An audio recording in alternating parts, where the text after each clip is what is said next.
En 1973, Claude Borilhon conducía su auto de carreras por los sinuosos caminos que rodeaban un volcán inactivo llamado Puy de las Olas en Auvernia, Francia. De pronto, una luz incandescente descendió del cielo y se posó bruscamente sobre la carretera, obligándolo a frenar en seco para evitar el impacto. Ese instante marcó el primer contacto alienígena de Claude. Prepárate, porque lo que estás por escuchar es una de las historias más enrevesadas que he tenido el placer de investigar. Un enigma que entrelaza la clonación humana, el contacto extraterrestre y una de las sectas más grandes de los últimos tiempos. Hoy te presento Raelismo, religión ovni o culto sexual.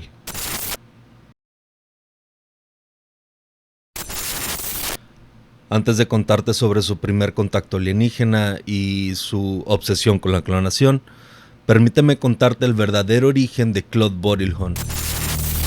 Claude Maurice Marcel Borilhon nació el 30 de septiembre de 1946 en Vichy, Francia, hijo de un padre judío, refugiado de una guerra que apenas llegaba a su fin, y de una madre de apenas 15 años. Una mujer que profesaba un ateísmo devoto, casi militante. Este rasgo no es un detalle menor, fue, de hecho, el pilar sobre el que se cimentó toda su visión del mundo. Debido a que su padre mantenía un matrimonio paralelo y no podía hacerse cargo de él, Claude fue enviado a crecer en la comuna de Ambert, al cuidado de su abuela materna. Allí creció junto a una tía que apenas le sacaba 10 años de edad, en un ambiente familiar donde el desprecio por la religión era la norma. Sin embargo, en una ironía del destino, fue enviado a estudiar a un internado católico en la comuna de Le Puy. La convivencia en la institución no tardó en fracturarse. Desde muy pequeño, Claude exhibía tendencias sociópatas y narcisistas, burlándose constantemente del culto religioso que, por imposición, debía seguir. Su paso por el internado terminó de forma abrupta tras un incidente con su primera comunión, cuando los sacerdotes descubrieron que Claude nunca había sido bautizado. El revuelo fue tal que lo expulsaron de inmediato. Lejos de sentir remordimiento o vergüenza, Claude encontró la situación sumamente graciosa. Tras este episodio, sus padres decidieron trasladarlo a una escuela regular en Ambert. A pesar de la distancia, su padre, Marcel, un hombre del que poco se sabe, salvo que fue un refugiado de guerra y que mantuvo a la madre de Claude como su amante, siempre estuvo presente de manera intermitente en su crianza. En entrevistas posteriores, la madre de Claude recordaba con precisión un rasgo que definiría el resto de su vida. Él siempre tenía la necesidad obsesiva de sobresalir. Si Claude no lograba ser el centro de atención, su conducta se tornaba errática. Recurría a comportamientos extraños y deliberadamente desagradables, como si castigar a quienes lo rodeaban fuera la única forma de recuperar el protagonismo que sentía merecer. Al cumplir 15 años, Claude decidió huir de casa, sin más equipaje que su ambición. Logró llegar a París haciendo autostop. Durante 3 años se convirtió en un rostro habitual en las calles, cafés y cabarets, sobreviviendo con su música hasta que el destino, o su persistencia, lo puso frente a Lucien Morisset, un influyente director de radio en Europa que buscaba talento fresco. Claude Borilhon se transformó entonces en Claude Seller, una estrella pop adolescente, entre 1966 y 1970. Lanzó 6 sencillos que, si bien alcanzaron un éxito moderado, le dieron el impulso necesario para perseguir su verdadero norte: convertirse en piloto profesional de automovilismo. Estaba ahorrando cada centavo para adquirir su propio auto de carreras cuando, en septiembre de 1970, a pocos días de su cumpleaños, su sueño sufrió un golpe devastador. Su representante y mentor, Morrissey, decidió quitarse la vida por motivos desconocidos. Sin embargo, Claude no era de los que abandonaban sus metas. Lejos de rendirse, cambió de estrategia. Se convirtió en periodista deportivo para infiltrarse en el mundo de las carreras. Fundó su propia revista, Autopop, en Clermont-Ferrand, una plataforma que utilizó para abrirse paso con audacia hasta que finalmente logró comprar su propio vehículo. Fue en esta etapa cuando conoció a Marie-Paul Christini, una enfermera de quien se enamoró. Aunque Claude siempre sostuvo que aquel matrimonio fue un trámite para calmar la insistencia de sus padres, la realidad detrás de las puertas cerradas era muy distinta. Aunque no hay certeza sobre cuántos hijos tuvieron, los testimonios de sus allegados de la época coinciden en un patrón oscuro. Claude abandonaba constantemente a su esposa para llevar una vida de mujeriego, engañándola de forma sistemática con las mujeres que atraía gracias al estatus que le brindaba su doble vida como periodista y piloto. Pero el destino, esa fuerza que parecía empeñada en truncar sus ambiciones, le tenía preparada otra zancadilla. Justo cuando comenzaba a saborear la gloria, la crisis del petróleo estalló, provocando la prohibición masiva de las competiciones automovilísticas.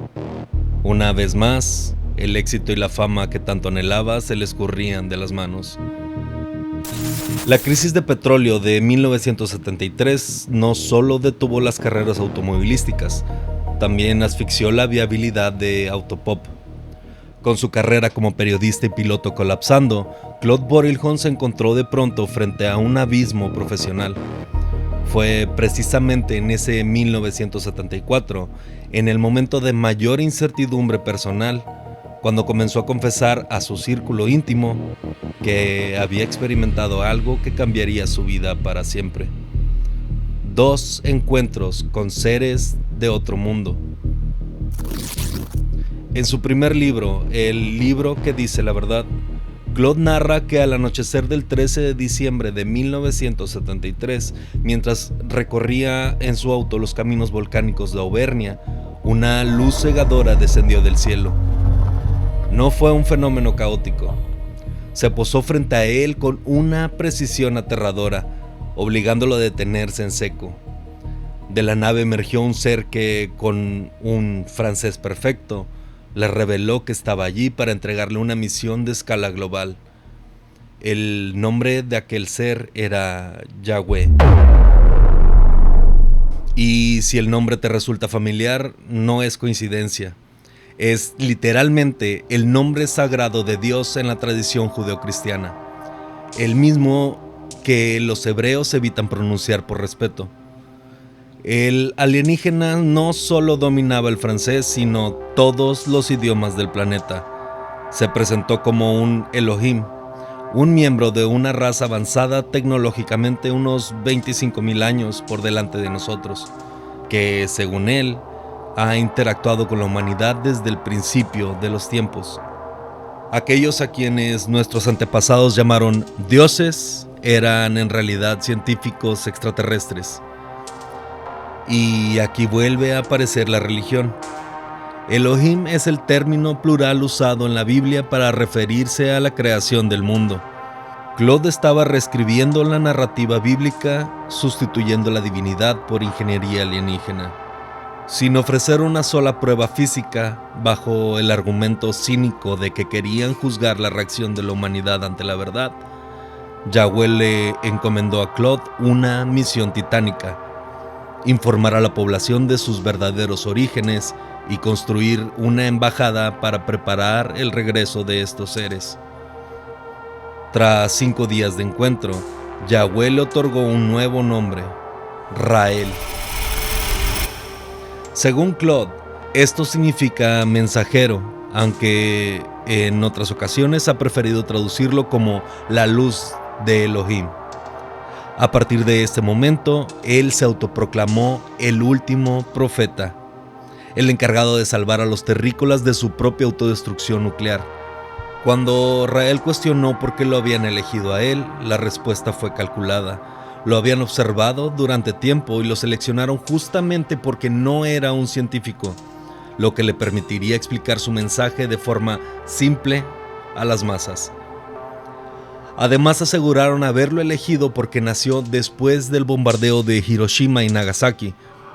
Y aquí es donde debemos detenernos un momento. Claude nació el 30 de septiembre de 1946.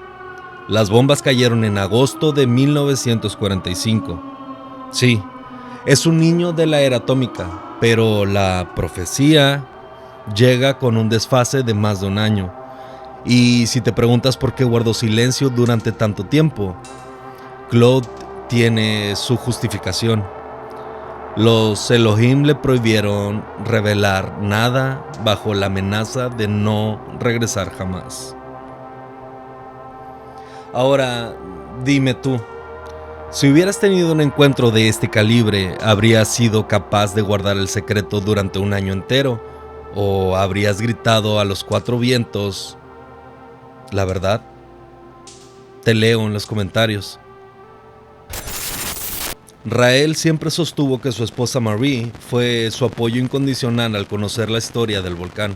Sin embargo, años después la versión de ella fue drásticamente distinta.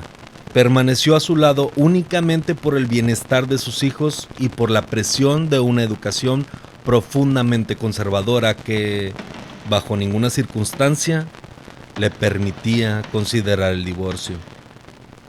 Pero mientras su vida privada se resquebrajaba, su proyección pública despegaba. Tras escribir el libro que dice la verdad, envió el manuscrito a Marcel Julian, un reconocido editor en París. Julian quedó cautivado por el potencial comercial de la obra, pero le exigió realizar cambios editoriales. Rael, por supuesto, se negó rotundamente. ¿Fue convicción artística? Es poco probable. Todo apunta a que Rael no estaba dispuesto a ceder ni un milímetro de control sobre un relato que debía mantenerse exacto para no perder su coherencia mística. El libro llegó a las manos de un productor de televisión, quien le extendió una invitación para presentar su mensaje ante toda Francia. El 13 de marzo de 1974, Rael apareció en un programa de entrevistas a nivel nacional, envuelto en un atuendo completamente negro que le otorgaba una presencia sombría y magnética. Allí, frente a las cámaras, entregó el mensaje que, según él, le fue encomendado. Debemos recordar el contexto. Estábamos en los años 70, una época donde la cultura popular estaba obsesionada con los extraterrestres. Rael no solo aprovechó esta ola, la surfeó con una seriedad pasmosa. Convenció a la audiencia apelando un ideal de paz y amor, pero se blindó con una estrategia brillante. Ante cualquier duda, él se deslindaba. Yo solo entrego el mensaje, repetía. Incluso llegó a lanzar el reto definitivo. Si todo resultaba ser una mentira, argumentaba, aún así merecía respeto por su indiscutible talento como escritor de ciencia ficción. Con esa doble puerta de salida, Rael se volvió intocable. La gente quería creer y él les dio exactamente lo que necesitaban, una esperanza que, irónicamente, disfrazó de realidad.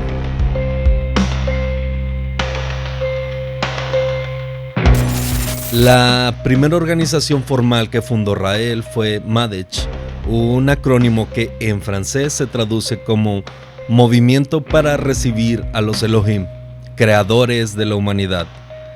Para los primeros meses de 1975, el grupo ya contaba con unos 700 seguidores. En un despliegue de fe, Rael comenzó a organizar peregrinaciones al mismo volcán donde supuestamente ocurrió su primer contacto. Allí, entre cánticos y danzas, intentaban invocar la presencia de los Elohim para que se rebelaran ante la multitud. El resultado, sobra decirlo, fue un silencio absoluto. La nave nunca apareció. La realidad es que los miembros de Madech no compartían el mismo fervor dogmático que Rael intentaba imponerles. Para la gran mayoría, aquello no era una religión ni una estructura profética, era simplemente un grupo de personas fascinadas por la vida extraterrestre. Rael se dio cuenta rápidamente de que el control se le estaba escapando de las manos. Lo veían como un líder comunitario o un entusiasta del fenómeno ovni, y no como el profeta enviado por los creadores de la humanidad. Esa percepción tan alejada de la divinidad que él mismo había adjudicado le resultó inaceptable. Fue entonces en julio de ese mismo año cuando Rael tomó una decisión estratégica. Abandonó la dirección de Madech. Entendió que para ser un profeta necesitaba algo mucho más grande, más estructurado y sobre todo, mucho más bajo su control. En 1976, Rael dio el siguiente paso en su plan maestro. Publicó su segundo libro. Los extraterrestres me llevaron a su planeta. En sus páginas relata que el 7 de octubre de 1975, una fuerza invisible lo arrastró hasta un claro en medio del bosque. Allí lo esperaba la misma nave y el mismo guía, Yahweh. El mensaje era claro. Los 2 años previos no fueron más que una prueba. Era hora de ascender a la siguiente etapa. Tras una sensación de congelamiento y un viaje que desafiaba la física, Rael aterrizó en el mundo de los Elohim. Describe un entorno de arte exquisito y vegetación alienígena, donde fue vestido con ropajes de un blanco brillante. Fue allí donde recibió la revelación política que definiría su movimiento, la geniocracia.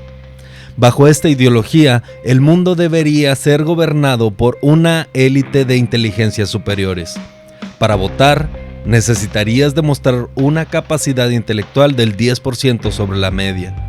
Para gobernar, un 50%. La promesa era tentadora.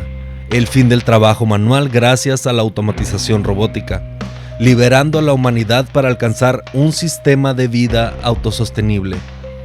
Pero lo más audaz estaba por venir. Rael confesó que los Elohim le revelaron ser los arquitectos de la historia humana. Ellos habían creado mediante ingeniería genética figuras como Jesús, Buda, Moisés, Krishna y Mahoma. Rael afirmaba haber compartido desayunos con estos personajes, describiéndolos como seres armoniosos que le enseñaron una filosofía centrada en el amor, la sabiduría y, sobre todo, el placer. Es aquí donde el narcisismo de Rael alcanza su punto más alto. Asegura que al encontrarse con estos seres, no hizo reverencia alguna. Se consideraba, ante todo, su igual. Y si la soberbia no fuera suficiente, cerró el viaje con una revelación que hoy conocemos bien: la inmortalidad. Fue introducido en una máquina capaz de crear una copia idéntica de sí mismo. En aquel entonces no existía el término clon, por lo que él decidió llamarlo robot biológico. Según Rael, todos los profetas de la historia fueron, en realidad, clones creados por estos científicos espaciales. La publicación del libro fue un éxito rotundo. Su popularidad estalló y los seguidores se multiplicaron de forma exorbitante. Pero esta vez, Rael no estaba intentando controlar al grupo como hizo con Madech. Esta vez dejó que el monstruo creciera tanto que, tarde o temprano, la realidad terminaría alcanzándolo.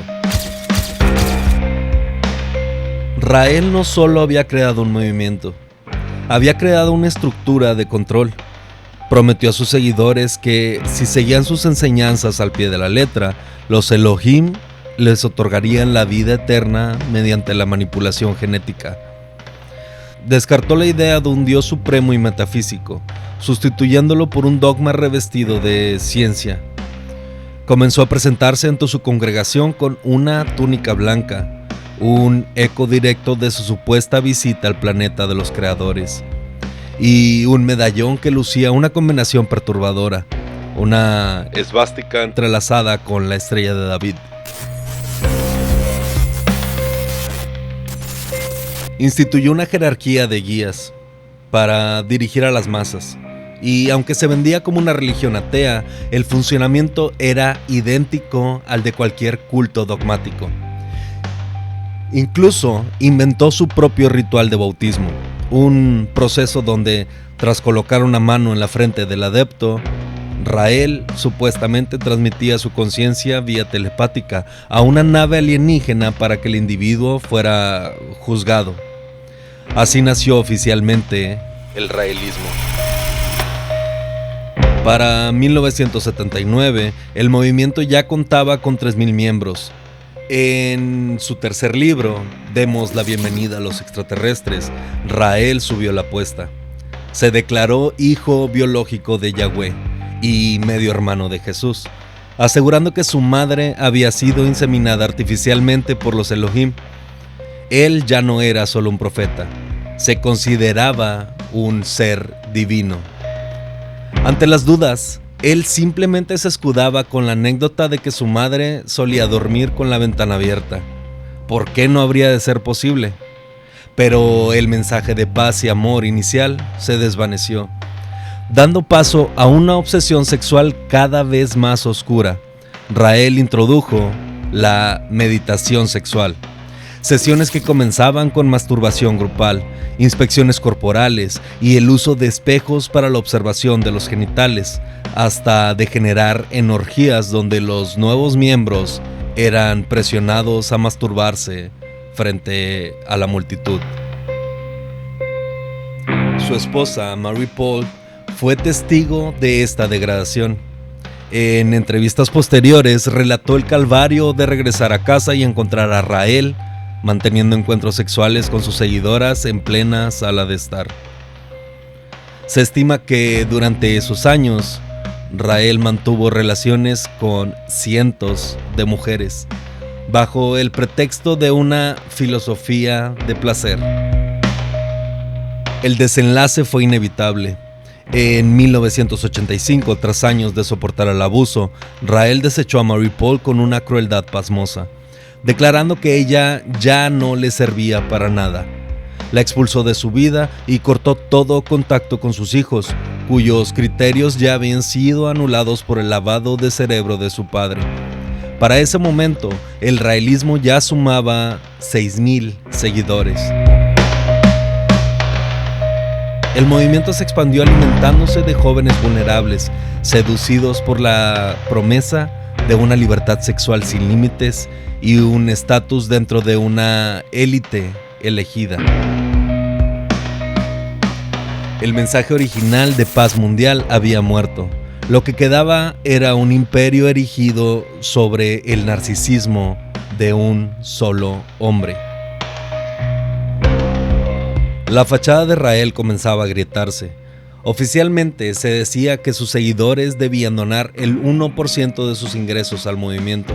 Sin embargo, ese porcentaje era una gota en el océano comparada con el estilo de vida que Rael exhibía.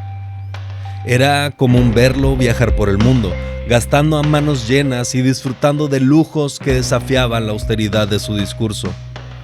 Cuando la prensa osaba cuestionar la procedencia de su dinero, él simplemente respondía con una sonrisa cínica. Los Elohim no me ponen restricciones sobre las comodidades mundanas. A finales de los años 80, Rael contrajo segundas nupcias con Lisa Sunagawa, una fiel seguidora japonesa. Para muchos, fue un movimiento estratégico para expandir su imperio hacia Asia. Aunque el matrimonio terminó en 1992, Lisa nunca rompió con el culto. Por el contrario, siguió defendiéndolo, describiendo a Rael como amor puro y el hombre más inteligente del planeta. Una muestra del nivel de lealtad que supo tejer a su alrededor. Pero el control de Rael no siempre fue absoluto. En esa misma época, el caso de Jan Barraga encendió las alarmas. Barraga, un seguidor que había sido arrestado por contrabando de drogas, recibió el apoyo legal de Rael para salir de prisión. Lo que el profeta no previó es que estaba rescatando a su peor enemigo. Barraga denunció que el culto le había arrebatado a su esposa e hijos y llegó a afirmar que Rael mismo había orquestado que su esposa tuviera relaciones con otros miembros. Destrozado y buscando recuperar a su familia, Barraga comenzó una campaña de acoso que culminó en agosto de 1992. Se infiltró en un seminario raeliano armado, intentando asesinar a Rael. El atentado fue frustrado por la seguridad del lugar y la policía, pero el daño a la imagen del líder fue irreparable. Poco después, Rael fue invitado a un programa de televisión nacional para defenderse de las acusaciones sobre lo que realmente ocurría tras las puertas cerradas de sus instalaciones. Rael estaba listo para maniobrar sus respuestas, pero no esperaba la emboscada. El invitado sorpresa era el mismísimo Jan Barraga. Frente a toda Francia, Barraga se presentó como un padre angustiado, denunciando que su familia era rehén de un culto destructivo. La presión mediática y el miedo a represalias fueron tales que, poco después, Rael tomó una decisión de cobardía estratégica. Abandonó Francia y se mudó a Quebec, Canadá, buscando refugio lejos del caos y la tensión que él mismo había sembrado. Para principios de 1993, el raelismo había explotado en número. Ya contaba con 40,000 miembros repartidos por todo el mundo. Es fundamental entender por qué lograron crecer tanto. A diferencia de los cultos tradicionales que operan en las sombras, los raelianos operaban a plena luz del día. Se vendían ante la sociedad no como una secta, sino como una religión nueva y vanguardista, lo que les permitió esquivar el estigma que suele perseguir a estos movimientos. Con la estabilidad económica que le daban sus miles de seguidores, Rael pudo permitirse volver a su viejo sueño de juventud, el automovilismo, y desde 1994 hasta el año 2000 regresó a las pistas de carreras profesionalmente. Lo más inquietante de esta etapa es que financió su escudería con fondos provenientes de sus adeptos en Japón y Europa, bajo la premisa de no tocar directamente la caja central del movimiento. Fue, en esencia, un capricho personal costeado por la fe ajena. Pero mientras Rael quemaba llanta en las pistas, su obsesión con la vida eterna cobraba una forma siniestra. A lo largo de los años 90 creó una constelación de organizaciones para expandir su mensaje, pero ninguna logró la notoriedad ni la polémica de su joya de la corona, Clonaid. Fundada en 1997 en las Bahamas, Clonaid no era solo una empresa. Era el puente entre la fe de sus seguidores y la ambición científica de Rael. El profeta estaba a punto de intentar convertir la realidad de la promesa que había hecho en sus libros, la clonación humana. En 1998, Clonaid lanzó una bomba que sacudió los cimientos de la ciencia. Anunciaron que clonarían a un ser humano. Para la comunidad médica, aquello era una imposibilidad técnica, una fantasía de ciencia ficción, pero para Rael era la herramienta de marketing perfecta. El 26 de diciembre de 2002, el mundo contuvo el aliento. Brigitte Boisselier, la obispa y supuesta genetista del movimiento, anunció que había nacido la primera bebé clonada de la historia humana mediante cesárea. La bautizaron como Eva, un nombre cargado de simbolismo que intentaba retratarla como el origen de una nueva humanidad. El impacto fue masivo, pero la evidencia fue nula. Cuando se les exigió pruebas, los raelianos se blindaron bajo una excusa maestra. Alegaron que era el derecho de la bebé a una vida normal, lejos de la prensa. Boisselier fue más allá, afirmando que presentar pruebas sería un suicidio legal, ya que las leyes internacionales prohibían la clonación.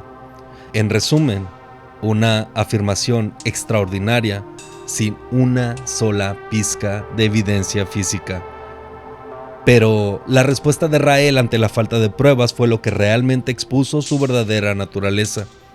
En un despliegue de cinismo absoluto, declaró: "Si Brigitte lo ha logrado, ha hecho algo maravilloso y debería recibir el premio Nobel.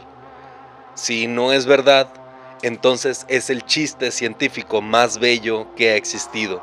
En cualquiera de ambos casos, ya sea falso o verdadero, nos ha permitido comunicar nuestro mensaje a todo el planeta". Con esas palabras, Rael confesó que la ciencia no era el fin, sino el medio. No le importaba la verdad, le importaba el alcance. Si la clonación de Eva era real, ganaba el mundo.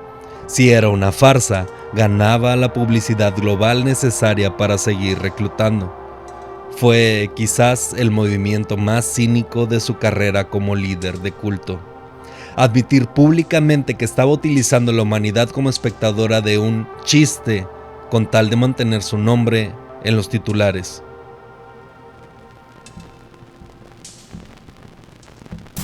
A finales de los años 90, Rael continuó su producción literaria. En 1998 publicó una docena de libros, culminando con El verdadero rostro de Dios. En esta obra planteaba una supuesta educación sexual para los padres, indicando a sus seguidores que debían enseñar a sus hijos a utilizar sus genitales para obtener placer. Más grave aún, el texto intentaba justificar ataques contra menores, argumentando que no causaban daño, sino que servían para enseñar a los niños cómo utilizar su sexualidad. La realidad de estas enseñanzas quedó expuesta cuando una mujer llamada Corinne F. compartió su historia con un noticiero francés. El novio de su hija adolescente reveló que la joven estaba siendo abusada por su propio padre, un seguidor recientemente convertido al raelismo.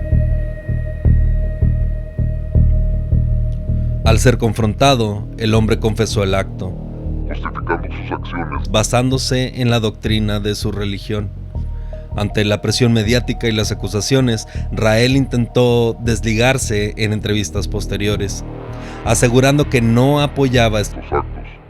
Sus palabras, sin embargo, contradecían abiertamente lo escrito en sus libros, limitándose a afirmar que solo promovía que no se hiciera sentir mal a los hijos por la masturbación. La controversia se intensificó a finales de los 90, cuando Rael bautizó a una nueva seguidora de apenas 15 años. Y solo un año después, al cumplir ella a los 16, Rael contrajo matrimonio con ella. Justo cuando las acusaciones sobre conductas inapropiadas dentro de la iglesia estaban en su punto más álgido. Para muchos, fue evidente que el líder priorizaba la satisfacción de sus deseos personales sobre cualquier cuestionamiento moral. Paradójicamente, en el año 2000, Rael fundó una organización sin fines de lucro enfocada en alertar a los padres sobre abusos cometidos por sacerdotes católicos. Borilhon estableció una política estricta de expulsión y denuncia inmediata para cualquier miembro, salvo él mismo, por supuesto, que fuera señalado por conductas similares. Si valoras este tipo de investigaciones y quieres ayudarme a exponer estas fachadas, te invito a que te suscribas y dejes tu like ahora mismo. Ayudar a que este video llegue a más gente es la única forma de que este tipo de historias no se pierdan en el olvido. La brecha entre la imagen pública y la realidad de su organización también se reflejó en sus cifras. Mientras en 2010 Rael presumía contar con 85,000 miembros a nivel mundial, documentos filtrados aquel mismo año revelaron que la cifra real apenas llegaba a los 25,000. Aunque hoy es difícil calcular el tamaño exacto del movimiento, es evidente que la organización se encuentra en una decadencia constante, siendo solo cuestión de tiempo para que desaparezca por completo. A día de hoy, Rael lleva más de una década alejado de los medios de comunicación. Se presume que sigue con vida y al mando, pero el silencio es elocuente. No nos queda más que esperar para ver cómo termina de desplomarse este imperio, levantado sobre bases de mentiras y el insaciable deseo de un hombre por obtener fama y fortuna. La lección más oscura de la historia de Rael no es que los líderes de sectas sean genios, sino que son expertos en el arte del camuflaje. Nos enseñan que la libertad, cuando cae en las manos equivocadas, se convierte en un arma, una que Borilhon utilizó no para liberar conciencias, sino para santificar sus propios deseos. Él no buscaba la iluminación, buscaba un jardín privado donde las leyes de los hombres y la decencia humana simplemente dejaran de existir.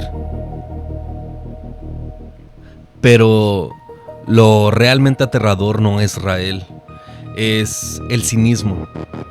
¿Cómo es posible que el mismo hombre que escribió una apología de la pedofilia fundara después una organización dedicada a proteger a los niños?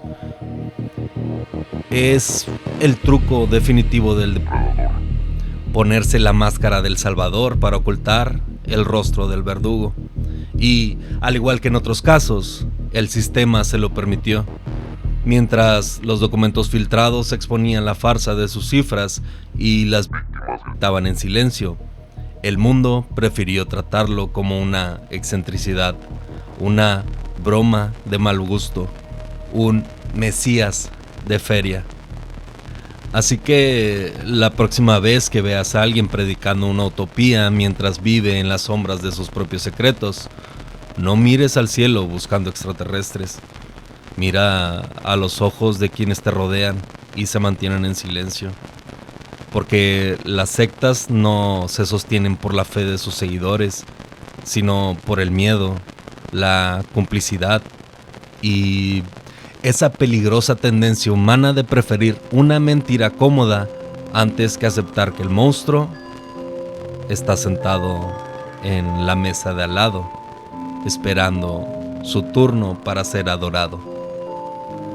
Si este video te abrió los ojos, compártelo con alguien que necesite conocer la realidad de este mito. Yo soy el Señor Rojo y recuerda, el terror siempre está a un clic de distancia.